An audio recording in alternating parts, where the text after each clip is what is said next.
हम टोकन, वही टोकन्स पढ़ रहे थे।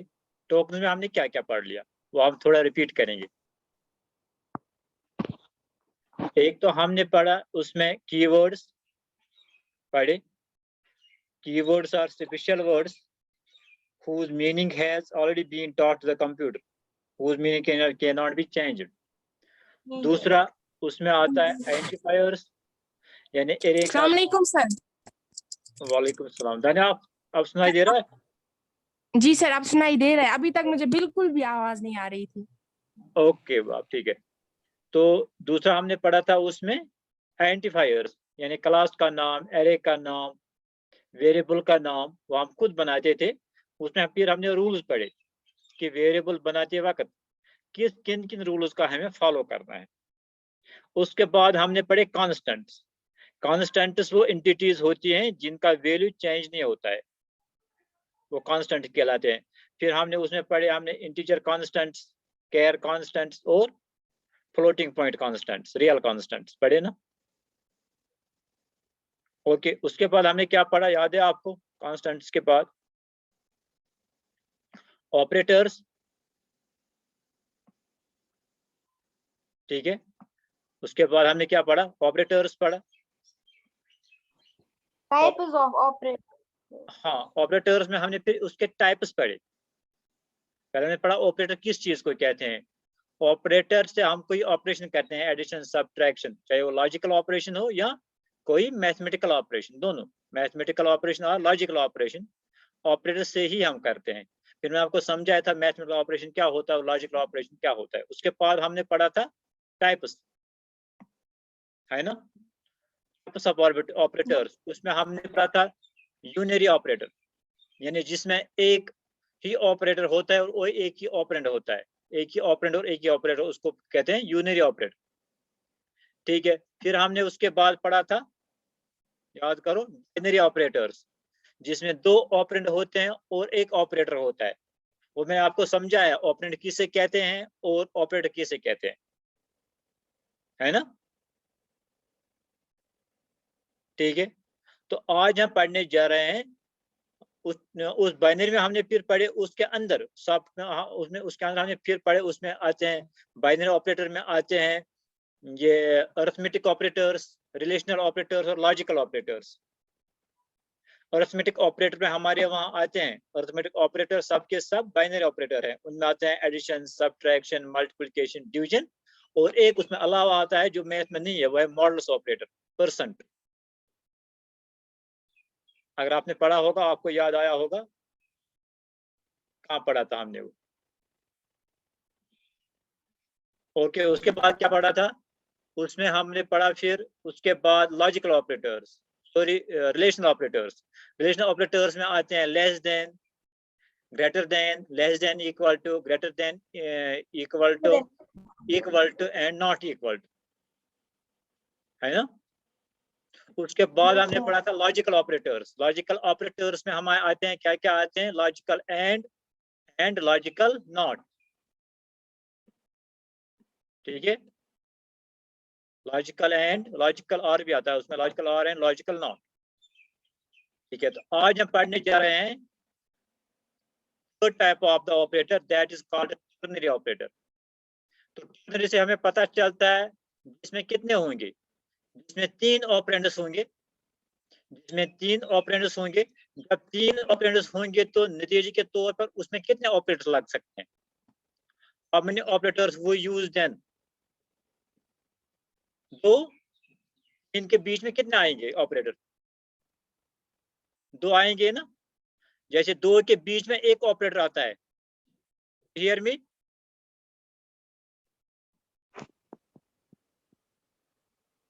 दो ऑपरेंड होते हैं तो उनके बीच में एक ऑपरेटर आता है। अगर हमारे पास तीन ऑपरेंड्स हैं तो उनके बीच में कितने ऑपरेटर आएंगे? सर दो ऑपरेटर आएंगे, ठीक है।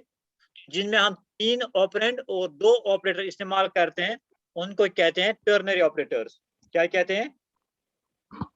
Ternary operators. ये सी प्लस में एक ही ऑपरेटर है जो टर्नरी ऑपरेटर है, उसे टर्नरी ऑपरेटर भी कहते हैं और इसे हम कंडीशनल ऑपरेटर भी कहते हैं। हाँ देखिए ternary operator, you see the screen, आपको लैपटॉप Yes, की sir. स्क्रीन दिखाई दे रहे? जी sir. Okay, ternary operators they operate on three operands, इसमें 3 ऑपरेंड होते हैं, 3 operand. Conditional operator is a ternary operator, ये कंडीशनल ऑपरेटर इसको बोलते हैं और टर्नरी भी है, ये टर्नरी का टाइप है कंडीशनल, यानी एक ही इसमें है, इसको कंडीशनल ऑपरेटर बोलो या टर्नरी ऑपरेटर बोलो, एक ही बात है। It is general syntax is, इसका सिंटैक्स क्या है? एक्सप्रेशन 1, सिंटैक्स है एक्सप्रेशन 1, फिर है नोट ऑफ इंट्रोगेशन स्टेटमेंट 1, फिर है कॉलन, फिर है स्टेटमेंट 2। ओके, इसका मतलब क्या है? पहले एक्सप्रेशन 1 में फॉर एग्जांपल है A greater than B, A greater than B, इसको डबल हमने इसमें बंद कर दिया है। फिर है लिखा है नोट ऑफ इंट्रोगेशन ए, फिर है ये कॉलन बी। इसका मतलब क्या है? अगर ए इज ग्रेटर देन बी, अगर ये ट्रू है, अगर ए बी से बड़ा है, फॉर एग्जांपल अगर ए 5 है बी 3 है, तो ए बी से बड़ा है ना? Yes, sir. ये तो बी से बड़ा है, क्योंकि ए 5 है बी 3 है। ये कौन सा ऑपरेशन? ये लॉजिकल ऑपरेशन है, या ना ऐड करना है ना सबट्रैक्ट करना है या चेक करना है, तो ये लॉजिकल ऑपरेशन है। अगर ए बी से बड़ा है तो ए का वैल्यू प्रिंट होगा, यानी कि फिर 5 प्रिंट होगा, अगर नहीं तो बी का वैल्यू प्रिंट होगा। इसका मतलब यही है, A greater than B, note of interrogation A colon B. इसका मतलब क्या है? इसका मतलब है अगर ए बी से बड़ा है तो ए का वैल्यू प्रिंट होगा, अगर नहीं है तो बी का वैल्यू प्रिंट होगा। अंडरस्टैंड? देखिए इसमें Yes, कितने, इसमें कितने? ए ग्रेटर देन बी हो गया एक ऑपरेंड, दूसरा ए हो गया दो ऑपरेंड, और बी कितने हो गए? 3 ऑपरेंड है ना? इसमें 3 ऑपरेंड है और ऑपरेटर 2 हैं, एक है नोट ऑफ इंट्रोगेशन और दूसरा है कॉलन, ये है ये इसके ऑपरेटर है। Okay, if A is greater than B, अगर ए बी से बड़ा then value of A is printed, otherwise value of B is printed, अगर नहीं तो बी का वैल्यू प्रिंट होगा। Ternary operators are not often used, लेकिन हम ये ज्यादा इस्तेमाल नहीं करते टर्नरी ऑपरेटर का, इसका ज्यादा इस्तेमाल नहीं करते। हाँ, अब आपको नॉटशेल में क्या याद रखना है? टर्नरी ऑपरेटर्स वो ऑपरेटर्स होते हैं जिनमें 3 ऑपरेटर्स होते हैं और 2 ऑपरेटर होते हैं, इसको हम कंडीशनल ऑपरेटर भी कहते हैं C++ में। इसका जनरल सिंटैक्स है एक्सप्रेशन 1, फिर नोट ऑफ इंट्रोगेशन स्टेटमेंट 1, फिर कॉलन स्टेटमेंट 2। ठीक है, यानी अगर एक्सप्रेशन 1 ट्रू है तो स्टेटमेंट 1 प्रिंट होगा, अगर एक्सप्रेशन 1 फॉल्स है तो स्टेटमेंट 2 प्रिंट होगा, इसका मतलब है। ठीक है, कोई क्वेश्चन इसमें? no, sir. यानी क्वेश्चन, अगर किसी को कोई क्वेश्चन है पूछिएगा, या अगर आपको कुछ नहीं समझ आ रहा है वो भी बता दीजिए, हमें कुछ नहीं समझ आ रहा है। सर मुझे समझ ही नहीं आ रहा है. हाँ, वो कहाँ समझ नहीं आया? अच्छा, आपसे इससे पहले मुझे एक बात बोलो, आपने इससे पहले ये लेक्चर अटेंड किए हैं? नो सर, कल नहीं किया, बाकी किए हैं. कल नहीं किया? सर कल तो आपने लिंक ही नहीं भेजी. हाँ कल, अच्छा परसों लिया था आपने क्लास, जी सर. संडे को भी नहीं लिया ना? सर संडे को लिया था ना, जब आपने वो थोड़ा सा पढ़ाया, फिर हाँ आप पता नहीं कहाँ गए. हाँ, थोड़ा पढ़ाया था, फिर वो ये नेटवर्क डाउन हो गया था। ओके, इसलिए जी मैंने सर. आज मैं रिपीट किया दोबारा वो सारी चीजें। यानी ऑपरेटर का मतलब होता है कोई ऑपरेशन करना। इसमें हमने पढ़े यूनरी, बाइनरी और टर्नरी। टर्नरी ऑपरेटर में क्या होता है? टर्नरी ऑपरेटर में 3 ऑपरेंड्स होते हैं और 2 ऑपरेटर होते हैं, 3 ऑपरेंड्स और 2 ऑपरेटर। आप देखिए एक्सप्रेशन 1 स्टेटमेंट 1 स्टेटमेंट 2 यह है, यानी अगर एक्सप्रेशन 1 का वैल्यू आ गया ट्रू, जैसे या ए ग्रेटर देन बी, अगर ए बी से बड़ा है तो ए का वैल्यू प्रिंट होगा, तो ए का वैल्यू प्रिंट होगा। जब प्रोग्राम करेंगे तो आपको वहां समझ आएगा ये कैसे होता है। लेकिन अगर ए का वैल्यू छोटा है, ठीक, या ए का वैल्यू बराबर है किसके? बी के वैल्यू के बराबर, तो तब बी का वैल्यू प्रिंट होगा। ठीक है, तब बी का वैल्यू प्रिंट होगा। आप देखिए इसमें कितने ऑपरेंड्स हैं, ए ग्रेटर देन बी हो गया एक ऑपरेंड, ए हो गया दूसरा ऑपरेंड और बी हो गया तीन ऑपरेंड, तीन ऑपरेंड है इसमें। जब इसमें तीन ऑपरेंड आ गए तो ये हो गया टर्नरी ऑपरेटर, सिंपल सी बात है।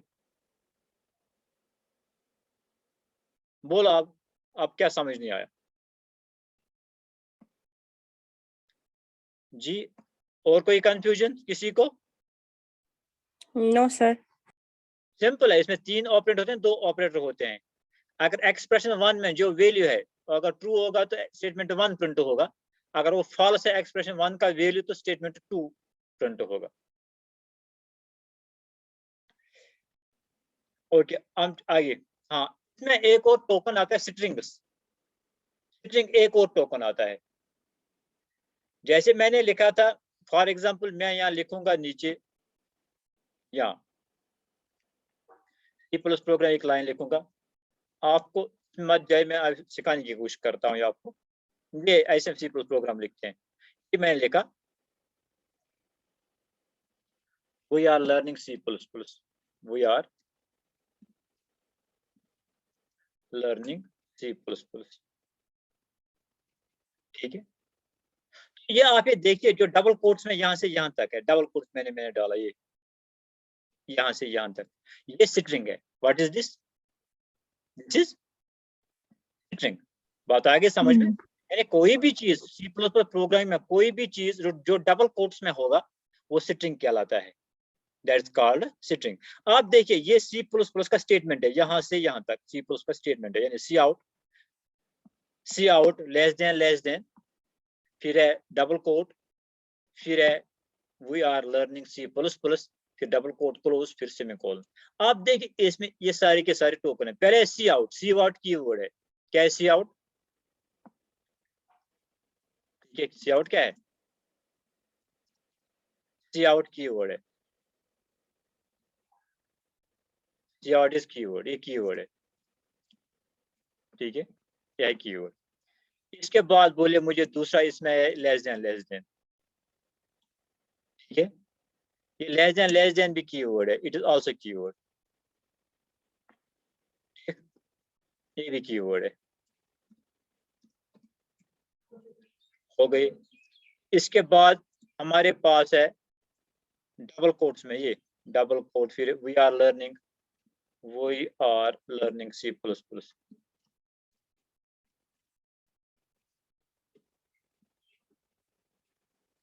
ये क्या है? What is this? ये है स्ट्रिंग, ये भी टोकन है लेकिन इसका नाम है स्ट्रिंग, ठीक। फिर है सेमीकोलन, ठीक है, ठीक है, सेमीकोलन, ये क्या है? सेमीकोलन क्या है? ये है स्पेशल सिंबल, है ना?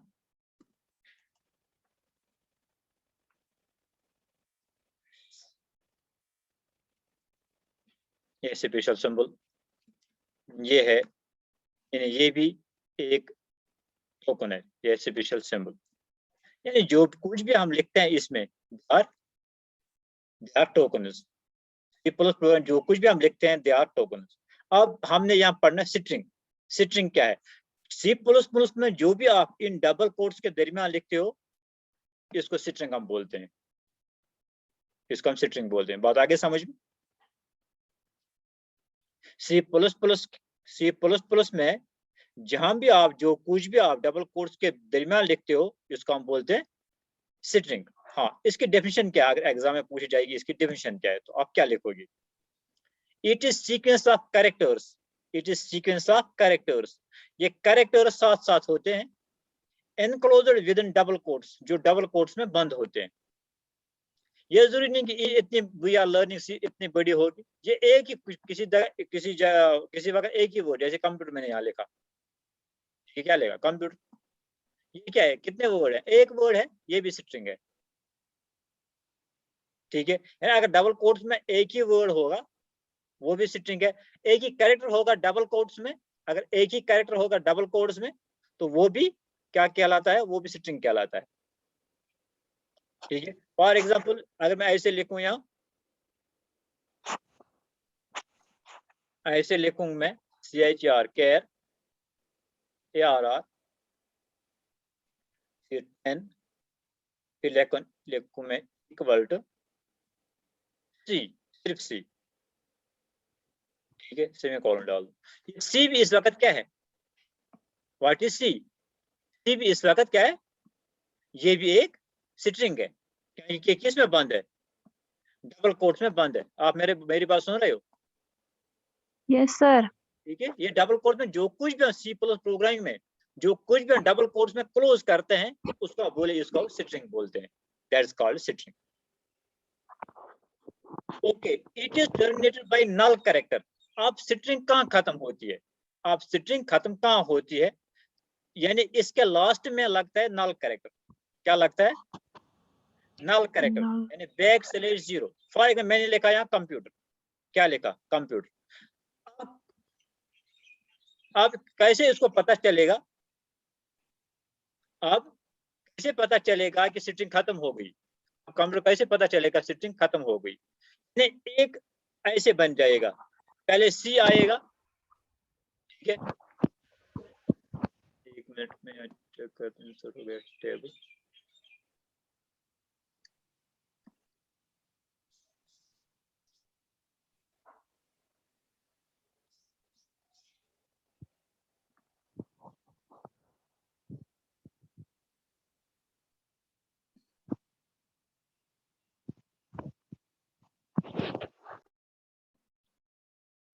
देखिए बेटा,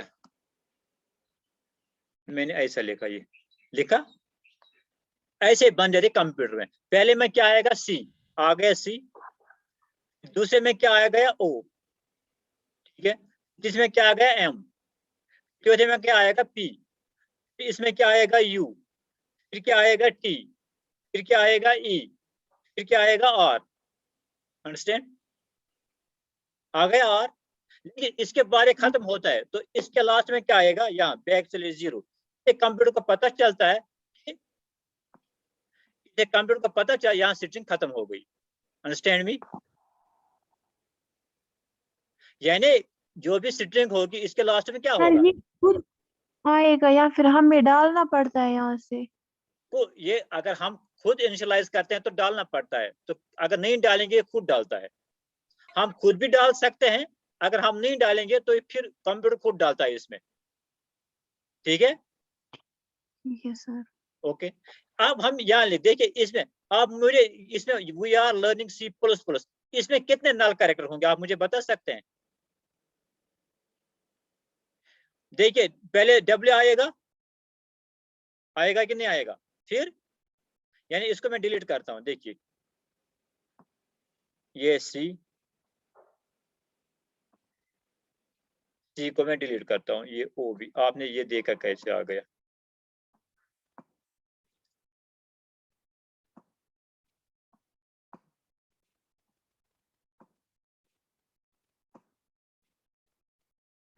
ये भी डिलीट किया। अब देखिए वी आर लर्निंग, अगर हम इसमें डालेंगे कंप्यूटर, फिर क्या आएगा? W। फिर क्या आएगा? E। के बाद क्या है? स्पेस। ठीक है, तो या स्पेस के क्या आएगा? \0, याद रखना। फिर क्या? R। फिर आएगा A, फिर आएगा R, फिर आएगा E। R के बाद दोबारा स्पेस है ना? यहाँ क्या आएगा? \0, फिर आएगा L, फिर आएगा E। ऐसे चलेगी आगे आगे। लर्निंग के बाद और एक \0 आएगा। ठीक है, C++ की बात एक से। ओके, अब देखिए इसका जनरल सिंटैक्स क्या है? It is general syntax is care. पहले हम केयर लिखते हैं। क्या लिखते हैं? केयर। मैं हाईलाइट कर रहा हूं, ये देखिए मैं केयर लिखा हूं पहले। फिर नेम ऑफ द सिटिंग का नाम लिखता हूं। जैसे मैंने यहाँ लिखा एग्जाम्पल में नीचे केयर, फिर क्या लिखा? ARR। ARR क्या है? ARR क्या है? ARR is name of the sitting. ARR sitting का नाम है। तो फिर हम इस स्क्वायर ब्रेस में क्या लिखें? साइज इसका, यानी 20। अगर मैं लिखा 20 लिखूं तो कितने डब्बे बन जाएंगे? 20। अगर मैं यहाँ 10 लिखूं तो कितने डब्बे बने कंप्यूटर में, कंप्यूटर की मेमोरी में? 10 बन जाएंगे, 10 बन जाएंगे। ये देखिए कितने? 1 2 3 4 5 6 7 8, जैसे ऐसे। ये कितने डब्बे हैं? 10 है ना? जी do sir. You hear me? Yes sir. 10 डब्बे हैं, तो ये कैसे बन गए? मैंने कहा ARR, यानी इसका नाम क्या आ गया? अब इसका नाम पड़ गया, ये जो आप जो लाइन देखते हैं यहाँ, ये डब्बे देखते हैं, ये डब्बे के सारे डब्बों का नाम क्या है? ARR। इसकी साइज कितना है? ये 10 डब्बे हैं। डालना क्या है इसमें? कंप्यूटर। आगे बात समझ में? जी सर। ओके, यानी इसका नाम पड़ गया, इस पूरी लाइन का नाम पड़ गया ARR। इसका साइज बन गया 10, और इसमें क्या डालना है? कंप्यूटर इसमें डालना है। यानी आप देखिए, पहले क्या लिखते हैं? केयर। केयर के बाद क्या लिखते हैं? Name of the string, string का नाम लिखते हैं, फिर स्ट्रिंग का साइज लिखते हैं, फिर स्ट्रिंग टेक्स्ट यानी जो इसमें डालना है। यहाँ हमने लिखा कंप्यूटर, तो कंप्यूटर इसमें जाएगा। यहाँ लिखा सी, तो सी इसमें जाएगा। यहाँ वी आर लर्निंग C++, तो इसमें लिखा गया वी आर लर्निंग C++। अब देखिए क्या होता है। मैंने लिखा यहाँ कंप्यूटर, लिखा ना? कंप्यूटर कितने कैरेक्टर लेगा? कंप्यूटर कुछ डब राइट, बोलिए। 8। 8, ठीक है। ये 8 नहीं 9 लेगा। क्या 9 लेगा?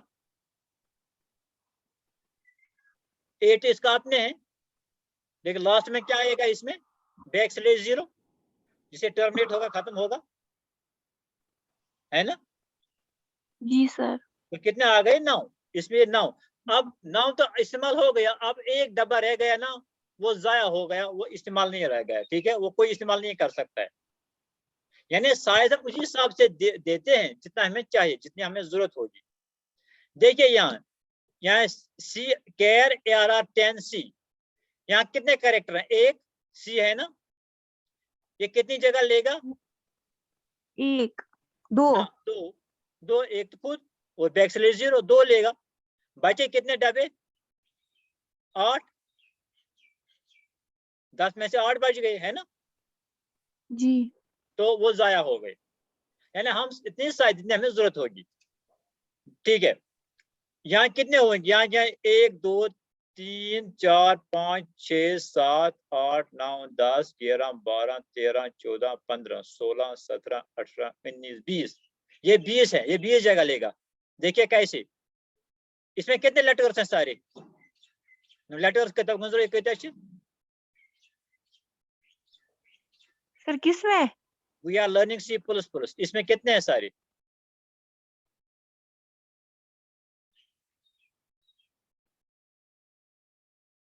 16।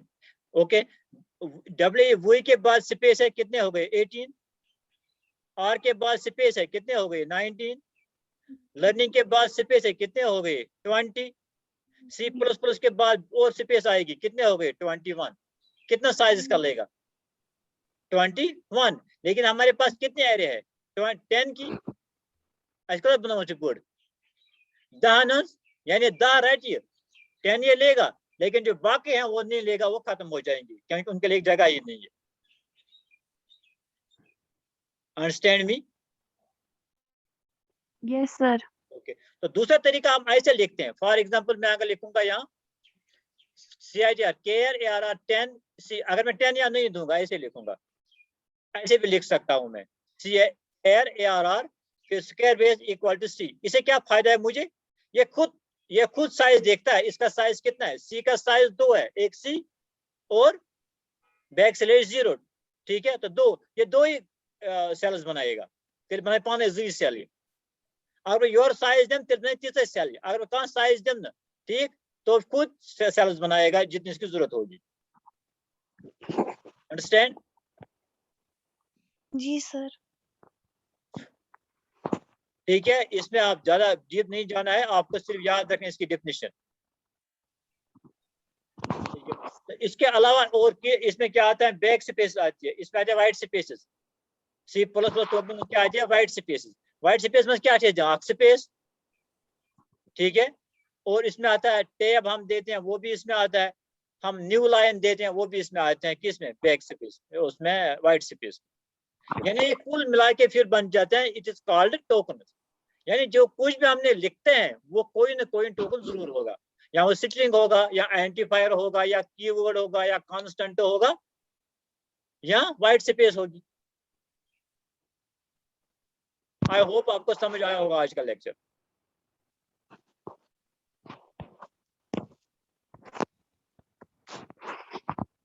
कोई बंदा है जिसको अभी समझ नहीं आया?